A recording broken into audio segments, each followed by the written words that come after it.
Quer levar um? Mais um vendido aqui pra senhora, muito obrigado. A senhora deu uma... Quem é que faz essas coisas lindas aqui que eu quero? É nossa equipe que faz. Ah, pensei que era você. É, eu ia chamar você pra fazer lá em casa. Mas vamos fazer mesmo. É uma delícia o melão aqui, vem pra cá. Você que tá vendo agora, melão do Rio Grande do Norte, uma delícia o melão lá, tu quer decorar os beiços. Vem pra cá. É uma delícia. Esse é o tipo dele, só lá. Batata. Melão doce, minha gente, é só aqui. Tá acabando, tá acabando, tá acabando. Tá acabando, tá acabando. Gente, é o seguinte, você vai chegar em casa, mas a mulher vai falar assim, meu bem, eu tô com vontade de comer o melão do rapaz. Aí chegar aqui, não vai ter mais melão porque eu vendi tudo. Aí você vai lá pro Rio Grande do Norte, só passar de avião daqui pra lá, 1.700 contos.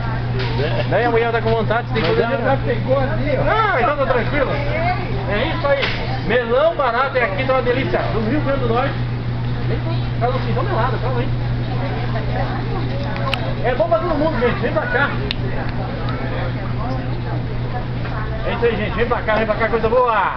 Melão do Rio Grande do Norte. Por apenas R$4,98. Sai do WhatsApp, vem comer melão, pelo amor de Deus. Vem pra cá, vem pra cá. Deixa o WhatsApp de lado. Vem comer melão aqui. Tá barato, vem, tá uma delícia.